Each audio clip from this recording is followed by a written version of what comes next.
Chapter 23. Then Jesus said to the crowds and to his disciples, The teachers of the law and the Pharisees sit in Moses' seat, so you must obey them and do everything they tell you. But do not do what they do, for they do not practice what they preach. They tie up heavy loads and put them on men's shoulders, but they themselves are not willing to lift a finger to move them. Everything they do is done for men to see. They make their phylacteries wide and the tassels on their garments long. They love the place of honor at banquets and the most important seats in the synagogues. They love to be greeted in the marketplaces and to have men call them Rabbi. But you are not to be called Rabbi, for you have only one master, and you are all brothers. And do not call anyone on earth Father, for you have one Father, and he is in heaven. Nor are you to be called Teacher, for you have one Teacher, the Christ. The greatest among you will be your servant. For whoever exalts himself will be humbled, and whoever humbles himself will be exalted. Woe to you, teachers of the law and Pharisees, you hypocrites! You shut the kingdom of heaven in men's faces. You yourselves do not enter, nor will you let those enter who are trying to. Woe to you, teachers of the law and Pharisees, you hypocrites! You travel over land and sea to win a single convert, and when he becomes one, you make him twice as much a son of hell as you are. Woe to you, blind guides!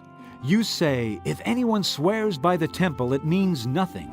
But if anyone swears by the gold of the temple, he is bound by his oath. You blind fools! Which is greater, the gold or the temple that makes the gold sacred? You also say, if anyone swears by the altar, it means nothing. But if anyone swears by the gift on it, he is bound by his oath. You blind men! Which is greater, the gift or the altar that makes the gift sacred? Therefore, he who swears by the altar swears by it and by everything on it. And he who swears by the temple swears by it and by the one who dwells in it. And he who swears by heaven swears by God's throne and by the one who sits on it. Woe to you, teachers of the law and Pharisees, you hypocrites! You give a tenth of your spices, mint, dill, and cumin, but you have neglected the more important matters of the law, justice, mercy, and faithfulness. You should have practiced the latter without neglecting the former. You blind guides, you strain out a gnat, but swallow a camel. Woe to you, teachers of the law and Pharisees, you hypocrites! You clean the outside of the cup and dish, but inside they are full of greed and self-indulgence. Blind Pharisee, first clean the inside of the cup and dish, and then the outside also will be clean. Woe to you, teachers of the law and Pharisees, you hypocrites! You are like whitewashed tombs, which look beautiful on the outside, but on the inside are full of dead men's bones and everything unclean. In the same way, on the outside you appear to people as righteous, but on the inside you are full of hypocrisy and wickedness. Woe to you, teachers of the law and Pharisees, you hypocrites! You build tombs for the prophets and decorate the graves of the righteous, and you say, if we had lived in the days of our forefathers, we would not have taken part with them in shedding the blood of the prophets. So you testify against yourselves that you are the descendants of those who murdered the prophets. Fill up, then, the measure of the sin of your forefathers. You snakes! You brood of vipers! How will you escape being condemned to hell? Therefore, I am sending you prophets and wise men and teachers.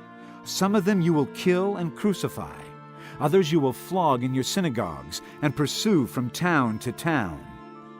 And so upon you will come all the righteous blood that has been shed on earth, from the blood of righteous Abel to the blood of Zechariah, son of Berechiah, whom you murdered between the temple and the altar. I tell you the truth, all this will come upon this generation. O Jerusalem, Jerusalem, you who kill the prophets and stone those sent to you, how often I have longed to gather your children together as a hen gathers her chicks under her wings, but you were not willing.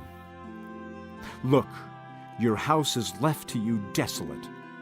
For I tell you, you will not see me again until you say, Blessed is he who comes in the name of the Lord.